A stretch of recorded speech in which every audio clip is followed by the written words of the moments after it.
What is up, guys? It is Quinn here, and in this video, I'm going to be running through some of my top sell high candidates heading into week 6 of the NFL season. So we're obviously not going to be selling these players for nothing. We're not going to be having a garage sale just giving these guys away. But at this point in time in the season, I think their value is pretty close to a peak. For some of these guys, I still think they're going to be strong assets moving forward, but maybe their value has maxed out. Other players, the clock may be ticking to really get the best return on them. So we're going to be talking about 4 players in this video. While you guys are watching, if you do enjoy the content, hit that like button, subscribe to the channel. It really helps me out a ton.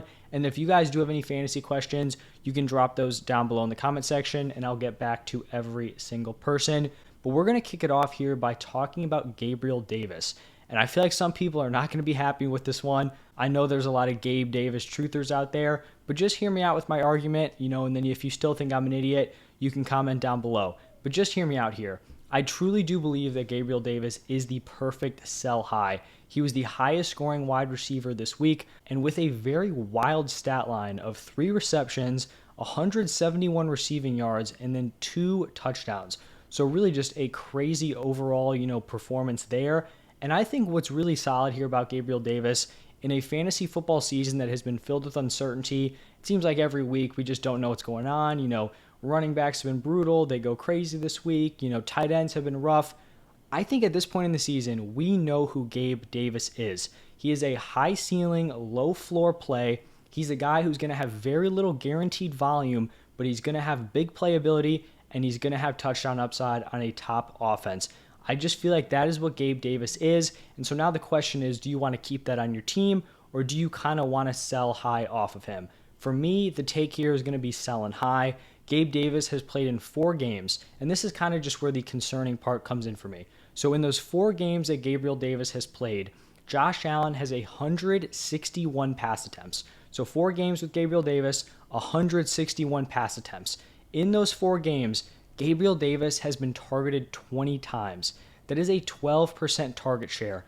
That is a very concerning number for me, especially for someone who's supposed to be locked in as a top 20, top 24 wide receiver. Now, I'm not saying he can't produce as a top 20, top 24 wide receiver, but with that target share, unless that ticks up, he's going to have some massive games with some huge plays and a lot of touchdowns to kind of live up to that lower target share number.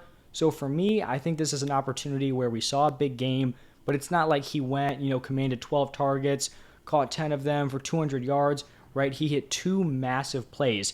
And I'm not taking that away from him. That is what he is at this point.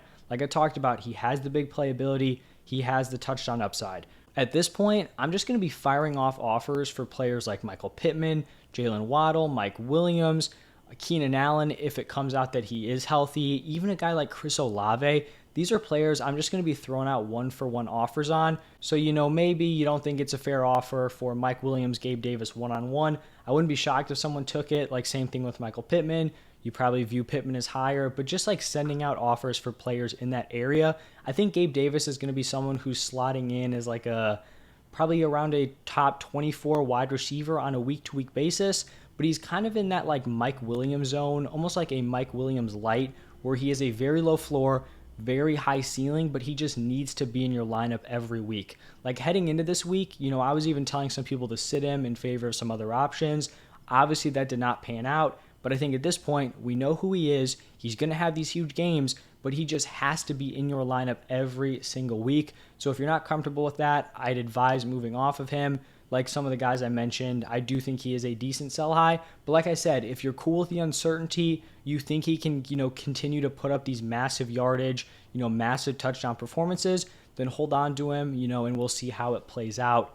The next player I'm going to be talking about is David Montgomery from my Chicago Bears.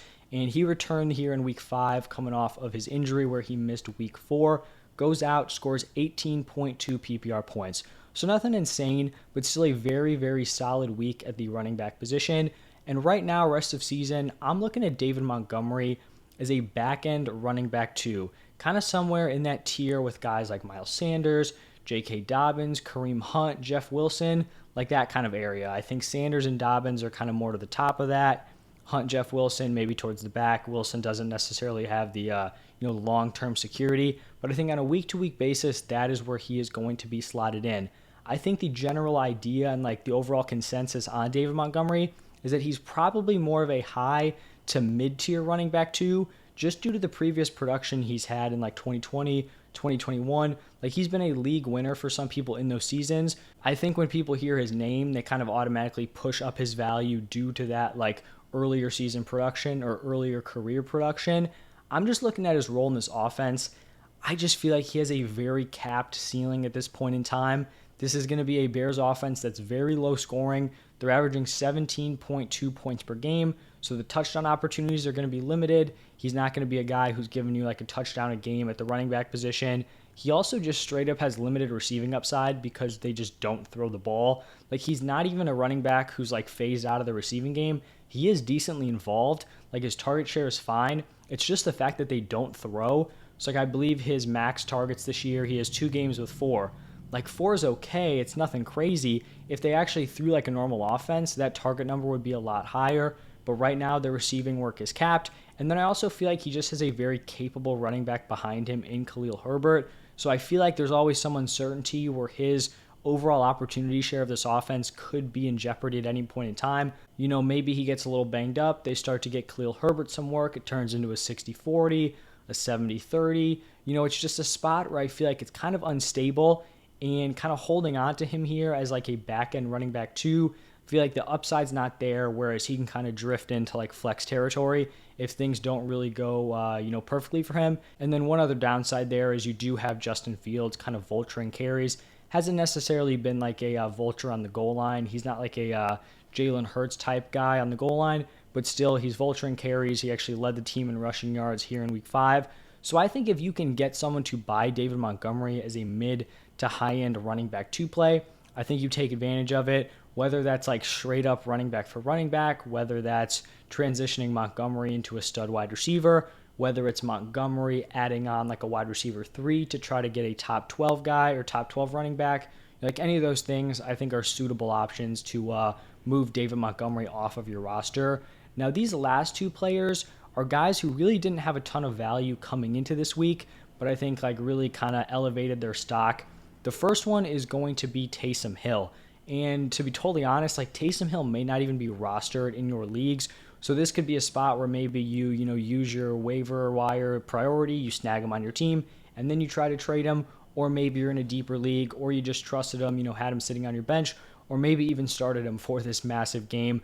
But I can almost guarantee that heading into week 6, there will be at least one member of your league who is willing to massively overpay for Taysom Hill. We saw him go out on Sunday, rush for 112 yards, 3 touchdowns, and then also throw a passing touchdown. I kind of just want to break into the overall tight end landscape before I do kind of refocus back in on Taysom Hill. And so looking at the tight end position for fantasy football, we have 2 elite options. That is Mark Andrews, that is Travis Kelce. Then we have some players who have actually been pretty consistent so far this season. Those guys I look at in that tier, it's guys like Zach Ertz, Tyler Higbee, and then Dallas Goedert. I'd even be ready to throw David Njoku in that tier just because I think he's kind of peaking and is going to be consistent moving forward, but he probably doesn't fit in that tier just yet. And then you've got like the underperformers, your George Kittle, Darren Waller, Kyle Pitts. These were guys who were supposed to be studs, locked in tight end ones, every single week. I think a lot of people are panicking on every single one of these guys. I truly do believe there's going to be someone out there in your league who believes that Taysom Hill is like a locked-in tight end 1, a top 10 tight end on a week-to-week basis. And so if you can find that player, he is someone that I would like move off of my roster.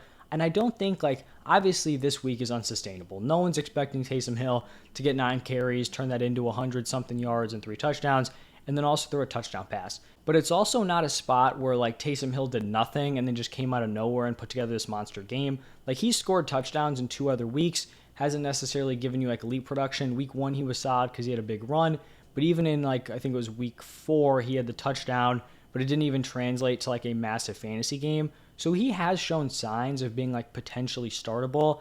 I just think this is a spot where he's not going to be able to keep this up. I don't see him getting consistent yardage, week to week. And so then you're just banking on a tight end. And I'm just not trying to chase these massive games. I feel like at the tight end position, there's so much uncertainty. We really don't know anything. So if I see someone have a big game and they haven't necessarily been putting up solid production week after week, I just want to move off of them. I mean, even just looking back to last week, I'm pretty sure I talked about TJ Hawkinson as a sell high. And I know a lot of the comments were saying, like, why would I sell TJ Hawkinson? We now know he's like a high-end tight end one. Then he goes out this week, puts up 1.6 points. I'm just not trying to chase these peak weeks. The tight end position, I want to see consistency. Those are the guys that I want in my lineup moving forward. So Taysom Hill, I think he's a fun option. He's scoring in a unique way. He's really not even a tight end at all. Like, the designation seems kind of cheap, but at least you're not getting him at that quarterback value like you were last year. Or no, that was tight end when he was playing quarterback. But you know what I mean. So at this point, if someone is willing to overpay and view Taysom Hill as like a locked-in starting tight end week to week, I would definitely move him off of my team. And then the fourth and final sell high is going to be Michael Carter.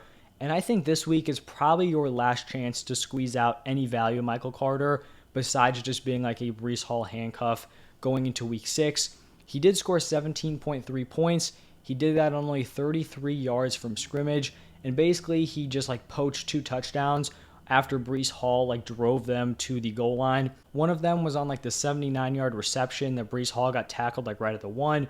Just throw Carter in there because Breece Hall's tired.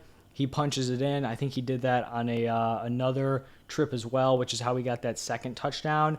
At this point, like, you look at that Jets backfield, I really don't think there's anyone who can argue that these two are even comparable at this point. It is so clear that Breece Hall is the future. This man is a stud. He is so much better than Michael Carter. It's kind of what I've been saying all offseason heading into this season. Breece Hall is going to be the guy. It might have taken a few weeks. Breece Hall is going to be the guy moving forward. He just went for 197 yards from scrimmage. He continued to dominate the snaps. He's just been building every single week. So I think Michael Carter is someone who can be used as a throw-in piece to upgrade. So maybe you want to turn your mid-tier wide receiver 2 into a bottom-tier wide receiver 1. I think you throw in that wide receiver 2, you throw in a Michael Carter to try to bridge that gap. So I think he's someone who you throw in on a 2-for-1 deal. I'm not naive enough to think that like you could offer up Michael Carter and someone's going to be giving you like a solid 1-for-1 trade where you're getting like a startable option. Unless you're in a league with like kids who are just looking at like the specific point per game number, people are kind of going to know it's coming, but I still think you can make the argument that he's getting consistent work. It's still somewhat of a committee, so I think he's like a nice 2-for-1 throw-in piece. But those are going to be the 4 sell-high players for this week. Got Gabriel Davis, David Montgomery, Taysom Hill, and Michael Carter. If you can move off of them, get a nice return, I would advise it. Let me know what you guys think about these players down below. Do you agree that they're sell highs? You think we should hold on to some of them? And then also let me know your reasoning. We can chop it up down below in the comment section. As always, thank you guys for stopping by, and I will see you in the next one.